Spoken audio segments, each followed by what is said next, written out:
نحمده ونستعينه ونستغفره ونعوذ بالله من شرور أنفسنا وسيئات أعمالنا من يهده الله فلا مضل له ومن يضلل فلا هادي له وأشهد أن لا إله إلا الله وحده لا شريك له وأشهد أن محمدا عبده ورسوله اللهم صل وسلم وبارك عليه وعلى آله وأصحابه وإخوانه أما بعد. Hadirin jamaah salat maghrib yang mudah-mudahan dirahmati Allah Subhanahu wa Ta'ala, pada sore hari ini yang seharusnya mengisi adalah Ustaz Abu Ayyub Hafizullah Ta'ala, karena beliau sedang safar melaksanakan ibadah umrah, sehingga kami diminta untuk menggantikan. Ya. Nah, kita akan melanjutkan kembali pembahasan kitab Tazkiyatun Nufus wa Tarbiyatuha kama yuqarriru ulama'us salaf.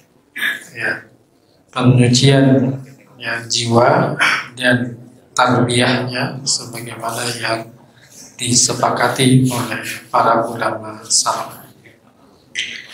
Nah, pada malam hari ini kita masuk di dalam pembahasan asbabu marul qalbi, sebab-sebab sakitnya hati.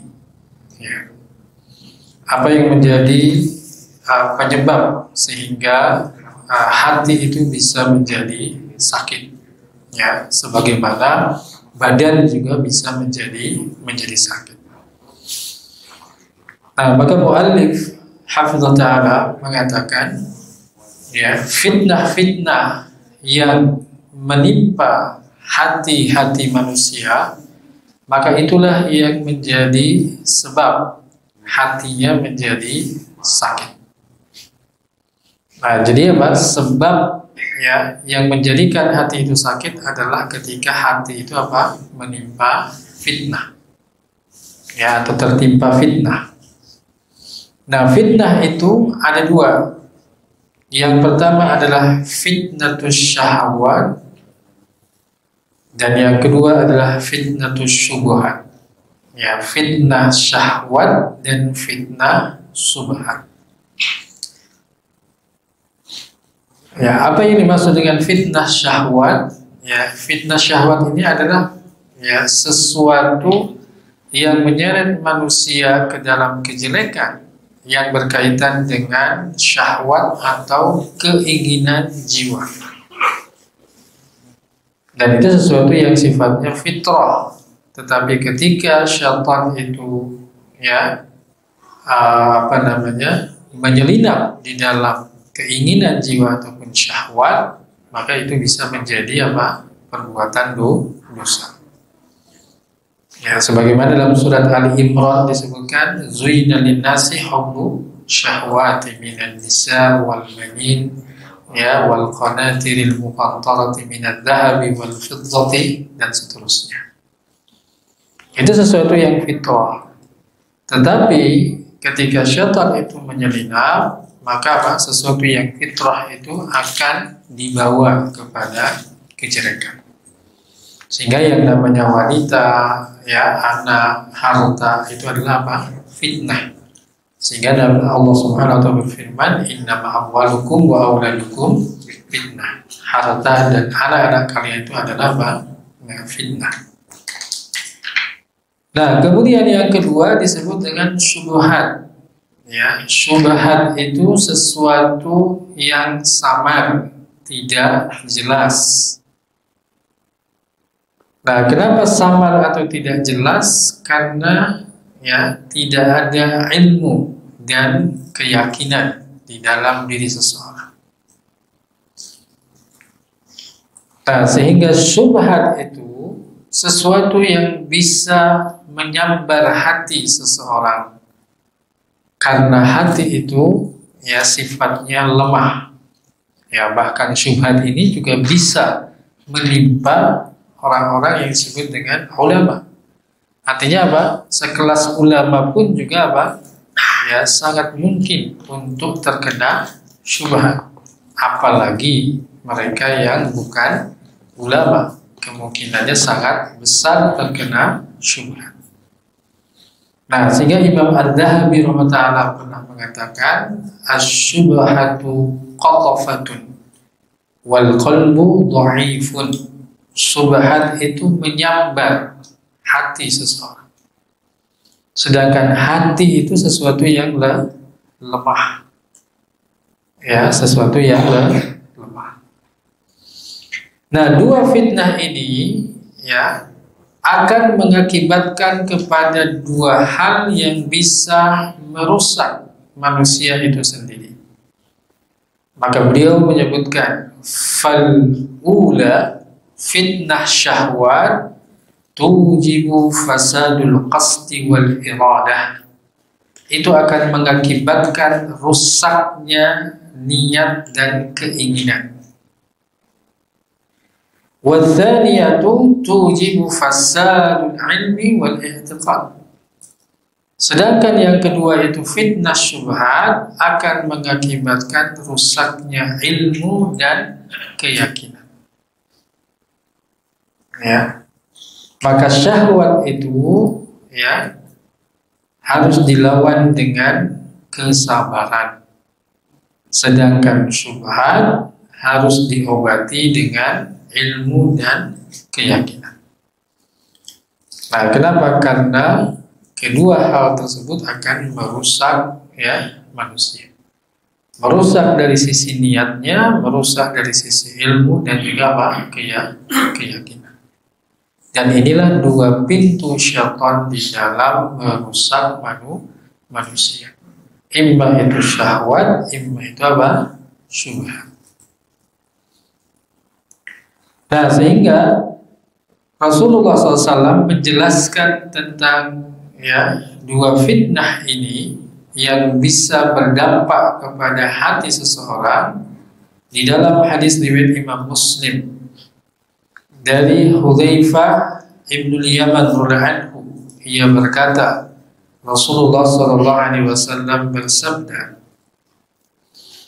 "Tu'ridul fitan 'alal qulub ya ka'ardil hasir." Ya, jadi fitnah itu ya menimpa hati ya itu seperti apa namanya yang disebut dengan hasir. Ya, hasir ini apa? Seperti tikar. Ya, udan di mana tikar ini apa akan terlepas satu ya persatu. Ya. Fa ayyu qalbin asyrabaha, maka setiap hati siapa saja yang menyerap ya fitnah tersebut ya maka apa naktatat fihi nuktatun sauda, maka ada titik hitam di dalamnya, yaitu dengan apa ya karena fitnah tersebut. Nah, jadi ketika hati itu menyerap ya fitnah, baik itu syahwat atau syubhat, maka ada titik hitam. Nah, fa ayyu qalbin ankaraha nuktatat fihi nuktatun bayda. Ya, dan setiap hati siapa saja yang mengingkarinya, maka ada titik apa? Putih.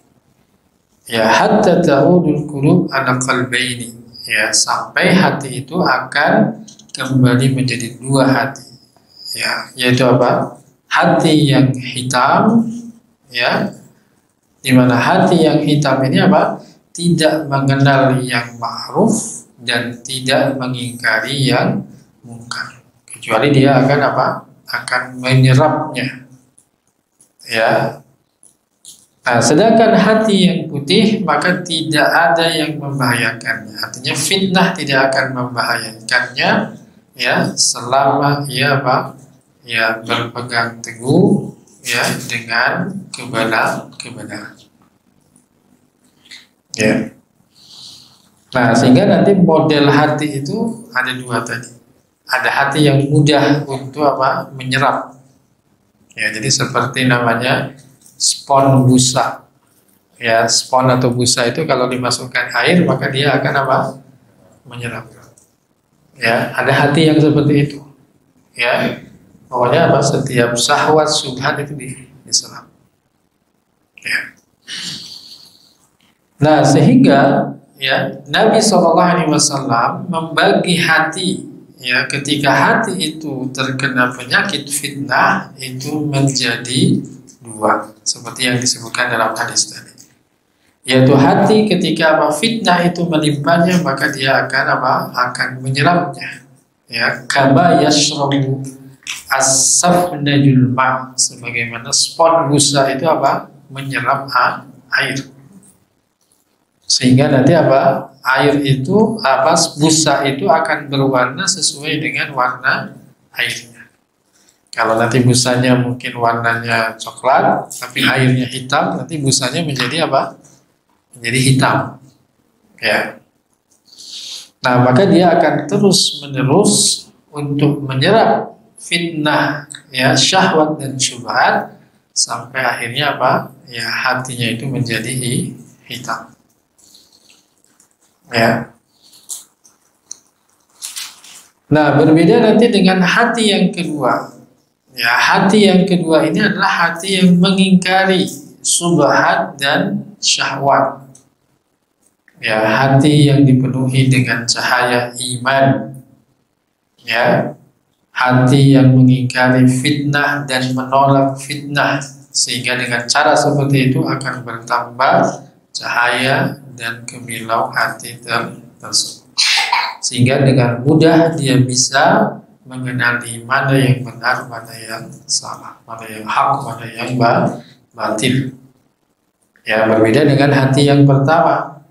Ya, ketika apa? Ketika ada syubhat antara ma'ruf dan mungkar, maka dia tidak mengenal yang ma'ruf dan tidak mengingkari yang mungkar. Bahkan bisa sebaliknya, yang ma'ruf menjadi mungkar, yang mungkar menjadi ma'ruf, yang sunnah menjadi bid'ah, yang bid'ah menjadi sunnah, yang hak menjadi batil, yang batil menjadi hak.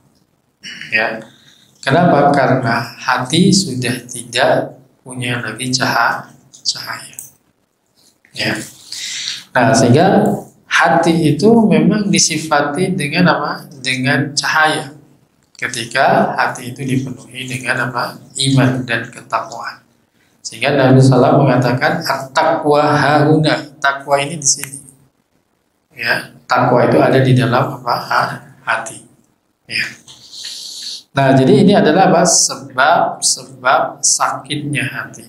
Ya, yaitu dengan dua fitnah, yaitu apa? Fitnah syubhat dan fitnah syahwat.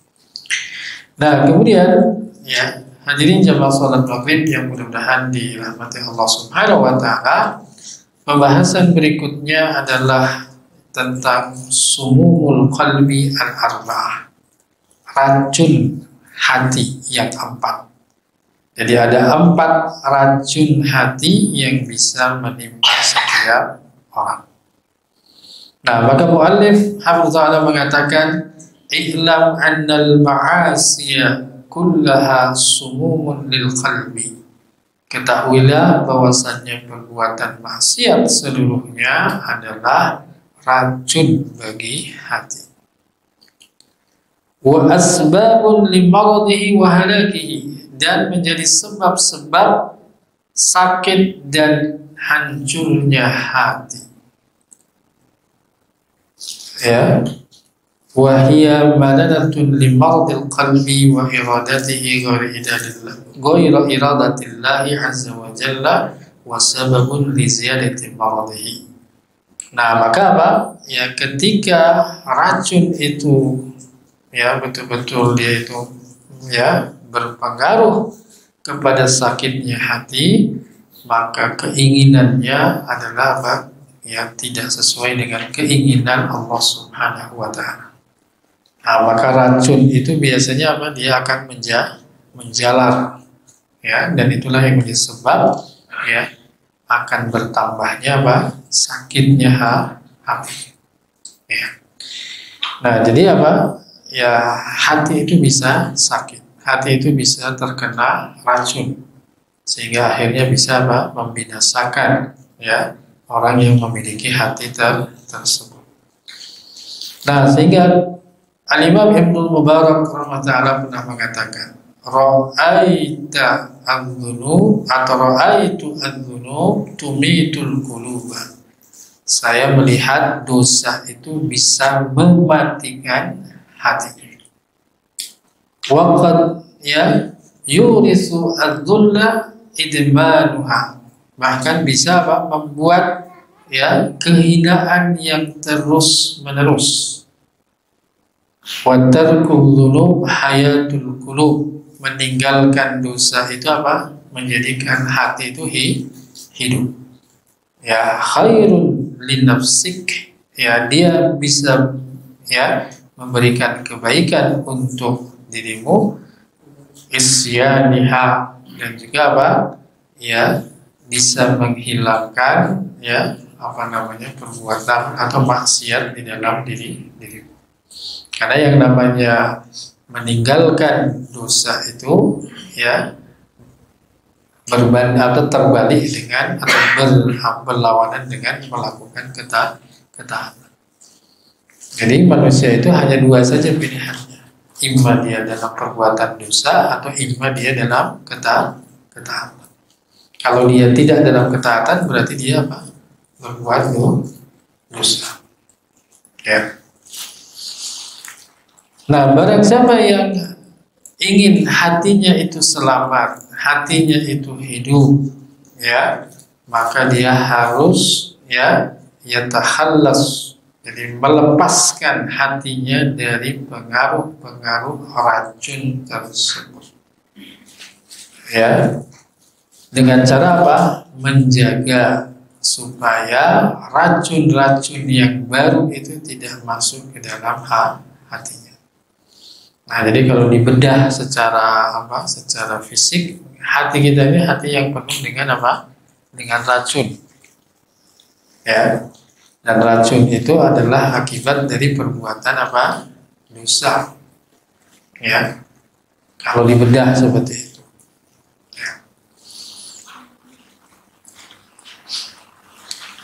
Nah, sehingga ketika seseorang itu melakukan satu kesalahan ataupun dosa, maka segeralah dia menghapus ya dampak dari dosa itu dengan ya taubat dan istighfar ataupun dengan apa?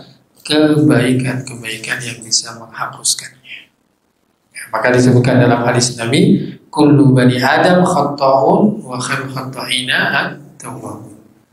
Jadi setiap manusia itu pasti banyak melakukan kesalahan. Namanya sigat mubalaghah, khata'. Khata' itu artinya banyak melakukan kesalahan.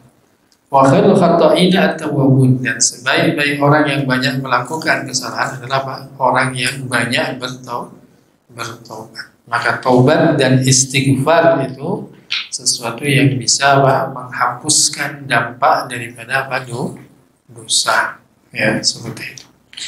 Nah, di sini dibedakan antara apa? Taubat dengan istighfar. Nah, apa bedanya taubat dengan istighfar itu? Ya, apa bedanya taubat dengan istighfar? Ya, kalau istighfar itu secara makna adalah apa? Memohon ampunan kepada Allah Subhanahu wa taala. Kalau taubat itu adalah kembali kepada Allah Subhanahu wa ta'ala. Ya, istighfar itu bisa dilakukan oleh orang lain. Ya, misalkan apa? Kita berdoa seperti doa dalam sholat jenazah. Allahumma ighfir lahu. Ya, kita memohon ampunan kepada orang yang meninggal. Sedangkan taubat tidak bisa dilakukan oleh orang lain. Taubat itu harus dilakukan oleh diri sendiri. Ya. Nah, jadi itu perbedaan antara taubat dengan istighfar. Nah, termasuk di dalamnya adalah al-hasanat al-mahiyah, kebaikan-kebaikan yang bisa menghapuskan dosa. Ya, Allah Subhanahu wa taala berfirman, al-hasanatu yudhibna sayyi'at. Kebaikan-kebaikan itu akan menghilangkan ya kejelekan. Dalam hadis Nabi SAW disebutkan as-salawatul khamsu wal jumu'ah ila jumu'ati ya wa ramadhan ila ramadhan mukaffiratun lima bainahuma idza istunibatil kaba'ir. Di antara sholat 5 waktu dari satu Jumat ke Jumat berikutnya, ya, dari Ramadan ke Ramadan berikutnya menjadi apa? Penghapus dosa, dengan catatan ya selama dia tidak melakukan dosa-dosa besar. Nah, jadi ada yang disebut dengan apa? Ya, dihapuskan. Ya, ada yang disebut dengan dihapuskan. Nah, dihapuskan dengan cara apa? Dengan cara melakukan kebaikan ataupun dengan bertobat dan istighfar kepada Allah Subhanahu wa Ta'ala. Nah, apa yang dimaksud dengan racun-racun hati? Ya, maka mu'allif Hafizahullah mengatakan yang dimaksud dengan racun-racun hati itu ada 4. Yang pertama, fudulul kalam, ya, berlebih-lebihan di dalam berbicara. Maksudnya apa? Ngobrol berlebih-lebihan. Ya. Nah, kenapa? Karena kalau orang itu berlebih-lebihan di dalam berbicara, pasti di dalamnya ada apa? Ya, ada perbuatan dosa yang dilakukan dengan lisan.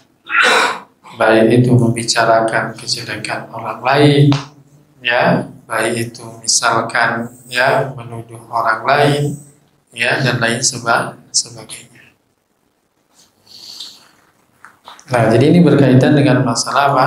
Lisan. Nah, yang kedua adalah fudulun nazar, ya, berlebihan di dalam melihat. Ya, maksudnya apa? Melihat yang diharamkan. Ini berkaitan dengan mata. Jadi ada dosa lisan, ada dosa mata. Yang ketiga fudulut ta'am, yaitu apa? Berlebih-lebihan di dalam apa? Makan. Ini berkaitan dengan masalah perut. Ya, berkaitan dengan masalah perut. Ya, jadi yang namanya makan itu ya sesuatu yang pokok. Ya, tapi kalau berlebihan menjadi sesuatu yang bisa apa? Merusak. Ya. Makan satu hari 3 kali, ya, itu belum jajannya, ya, belum cemilannya dan lain sebagainya, seperti itu. Ya, sehingga perutnya itu apa? Penuh dengan apa? Dengan makanan, ya, seperti itu. Nah, yang keempat adalah apa? Fudulul mukhalatah, ya, berlebih-lebihan di dalam apa? Berinteraksi dengan sesama. Ya, berinteraksi itu sifat manusia sebagai apa? Makhluk sosial. Tapi kalau berlebih-lebihan, maka itu bisa apa? Bisa merusak ya hati. Ya, apalagi nanti apa? Dengan banyak tertawa. Tertawa itu ya mengeraskan apa? Hati. Ya. Nah, maka banyak kalau pengajian yang buat orang tertawa tuh banyak. Cari siapa saja banyak. Ustadz siapa, kiai siapa yang buat orang tertawa itu banyak. Tapi cari pengajian yang buat orang menangis jarang. Atau nggak ada mungkin ya, membuat orang menangis gitu kan. Kalau kita cari di YouTube itu semuanya apa? Yang membuat orang tertawa. Seperti itu. Ya. Bahkan kalau ustadz itu tidak bisa membuat orang tertawa, nggak usah diundang lagi. Ya. Ya, seharusnya cari apa? Cari ustadz yang bisa membuat orang itu apa? Menangis, bukan membuat orang tertawa. Ya, bukan berarti tidak boleh. Ya, yang namanya bercanda itu apa? Boleh. Ya. Bahkan para ulama menyebutkan tentang satu kitab namanya Kitabul Mizah. Ya, mizah itu maksudnya apa? Ya, candaan ulama. Ya, itu ada. Tapi dia tidak berlebih-lebihan. Apalagi candaan itu apa? Di dalamnya ada kedustaan. Maka Rasulullah SAW melarang. Ya, sungguh celaka. Wailun. Ya, summa wailun. Sungguh celaka. Orang yang berbicara ya dengan kedustaan dengan tujuannya apa? Supaya orang lain itu apa? Tertawa. Ya. Maka ini sesuatu yang bisa apa? Bisa istilahnya apa? Istilahnya mengeraskan hati. Ya. Apalagi kalau di grup dan lain sebagainya. Ya, jadi kadang-kadang tidak pada tempatnya ya. Ya, saya pernah diberikan satu pertanyaan ya. Gimana Ustadz ya hukumnya membangunkan orang untuk sholat tahajud? Bagus itu. Ya. Ya, tetapi apa? Membangunkan orang ya untuk sholat tahajud dengan sesuatu yang diharamkan. Maksudnya apa? Dengan gambar-gambar yang wanita yang tidak pakai atau tidak menutup aurat seperti itu supaya bangun. Jadi mungkin ya karena di dalam grup gitu kan ada orang yang selalu setiap mungkin sebelum subuh dan lain sebagainya sering mengingatkan, ayo tahajud itu. Tapi kok nggak ada yang ngerespon gitu.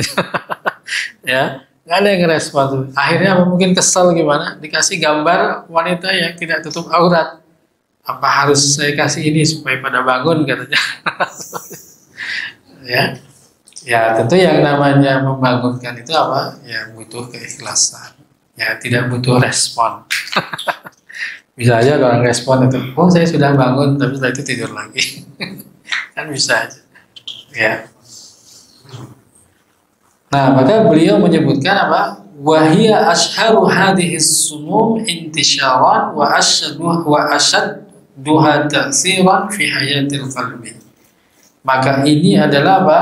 Racun yang paling banyak menyebar dan yang paling kuat pengaruhnya di dalam apa? Kehidupan hati seseorang. Karena namanya manusia tidak lepas dari 4 hal tadi. Tidak lepas dari ngobrol, tidak lepas dari apa? Melihat, tidak lepas dari ya makan, tidak lepas dari apa? Berinteraksi. Ya, apalagi kalau ibu-ibu, wah ibu-ibu sangat antusias kalau lagi ngumpul seperti itu. Bahkan ya kadang-kadang tidak pada tempatnya di pengajian, ya ustadznya mulai, ya ibu-ibunya mulai ngobrol. Itu biasa begitu. Ya apalagi nanti kalau misalkan belanja sayur, wah itu sudah berkumpul semua.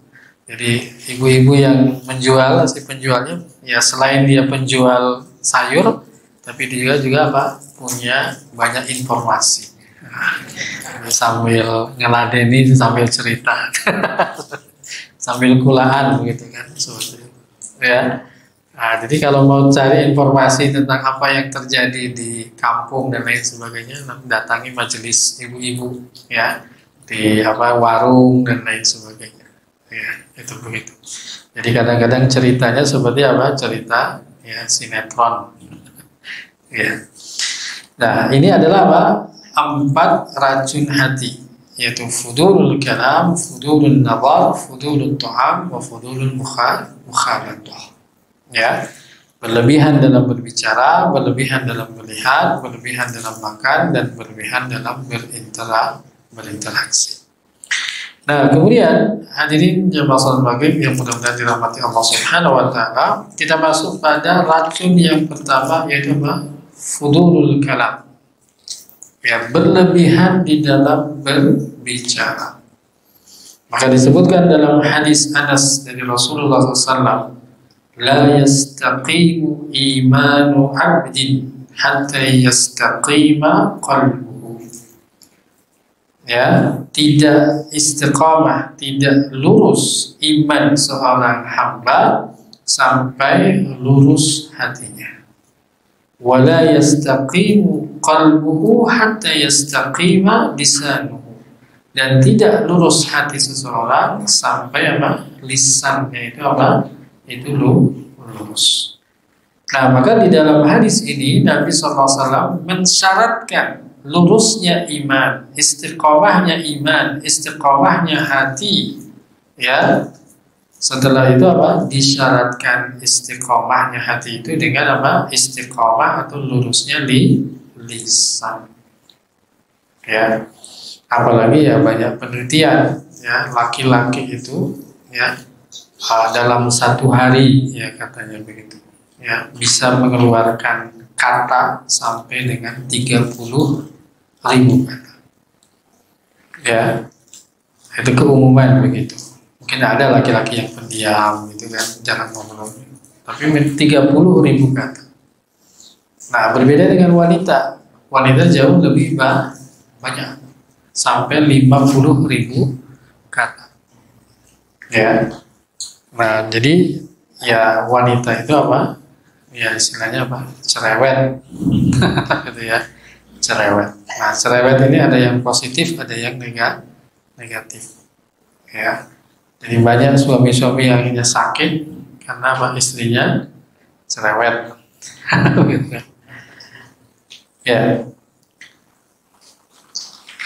Nah, kemudian ya di dalam hadis yang lain dari Ibnu Umar secara marfu, ya Nabi SAW bersabda, la tukthirul kalam bighairi dzikrillah, fa inna kasratal kalami bighairi dzikrillah qaswatun lil qalbi, wa idza ab'ada an-nas 'anillahi qalbul qasi. Jangan memperbanyak pembicaraan selain ya mengingat Allah Subhanahu wa taala. Karena banyak berbicara selain mengingat Allah Subhanahu wa taala itu akan apa? Mengeraskan hati. Ya, maka orang yang paling jauh dari Allah Subhanahu wa taala itu adalah orang yang hatinya itu apa? Al-qasi, hatinya itu apa? Keras. Ya, jadi hati itu kan seperti apa? Ibarat seperti tanah liat yang kita sirami air. Ya, kalau tanah itu disirami air terus-menerus, sedikit-sedikit, maka tanah itu akan menjadi apa? Menjadi lembek. Ya, sehingga tanah itu mudah menyerap air. Tapi kalau tanah itu tidak pernah disiram, tanah itu akan menjadi apa? Keras. Sehingga apa? Dia sulit untuk menyerap apa? Menyerap air. Nah, maka hati yang keras itu seperti itu. Sulit untuk menyerap yang namanya ilmu, sulit untuk menyerap yang namanya apa? Nasihat, sulit untuk menyerap yang namanya apa? Ya, zikir, ya, dan lain sebagainya. Kenapa? Hatinya itu sudah keras. Nah, maka orang yang paling jauh dari Allah Subhanahu wa taala adalah orang yang hatinya itu apa? Keras. Ya. Nah, kemudian sahabat Umar bin Khattab anhu pernah berkata, man kathura kalamu kathura saqatu. Barang siapa yang ucapannya itu banyak, maka banyak apa? Banyak salahnya. Wa man kathura ya saqatuhu kathurat dzunubuhu. Barang siapa yang banyak salahnya, maka banyak dosanya. Wa man kathurat dzunubuhu kanatin nar awla bih. Maka barang siapa yang banyak dosanya, maka neraka itu yang lebih pantas baginya. Seperti itu. Nah, jadi ini bagaimana apa? Ya, berkaitan dengan masalah lisan. Ya, bahkan dosa-dosa lisan itu sangat banyak. Ya, mulai dari yang namanya berdusta, ya, mulai namanya ghibah, ngerasani, menuduh, ya, mengadu domba, ya, dan lain sebagainya. Nah, jadi di kita ini kan kenapa ada undang-undang namanya apa? Undang-undang ITE, ada namanya ujaran kebencian dan lain sebagainya. Karena masalah apa? Lisan. Ya, masalah lisan. Ya, kasus seperti jin buang anak aja ini masih terus berlangsung gitu kan. Apa ini masuk ujaran kebencian ataukah tidak? Hanya sekedar itu saja apa bisa dilaporkan. Ya, apalagi dengan ucapan-ucapan yang lebih besar lagi.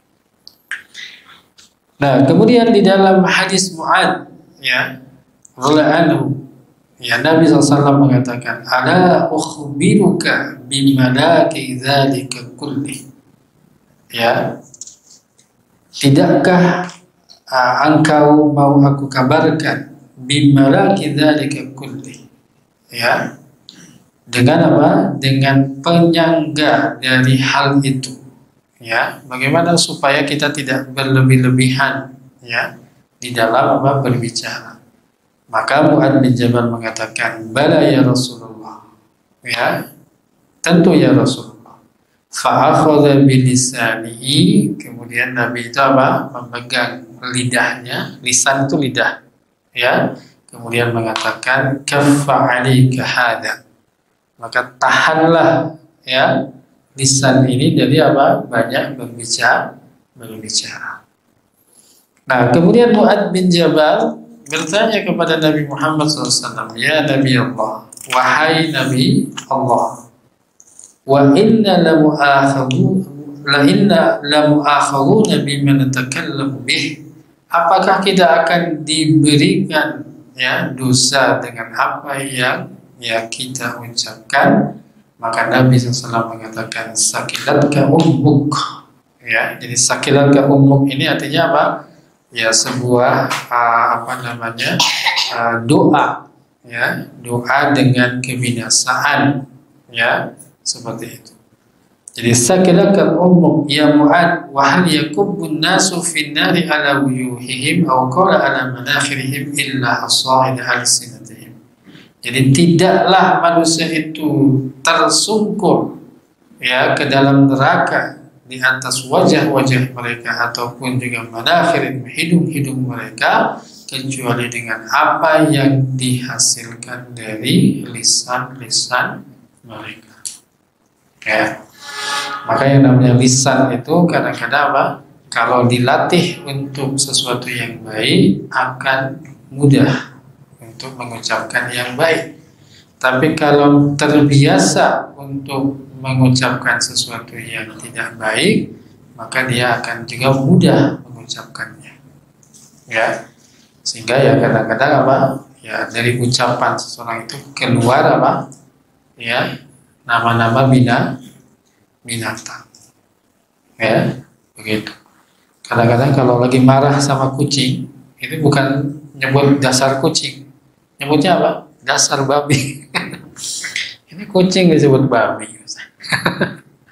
Ya, yang namanya misah-misu, ya begitu, seperti itu, ya, tanpa disadari, ya, dan itu akan terus menjadi satu kebiasaan, ya, untuk mengeluarkan kata-kata yang tidak baik.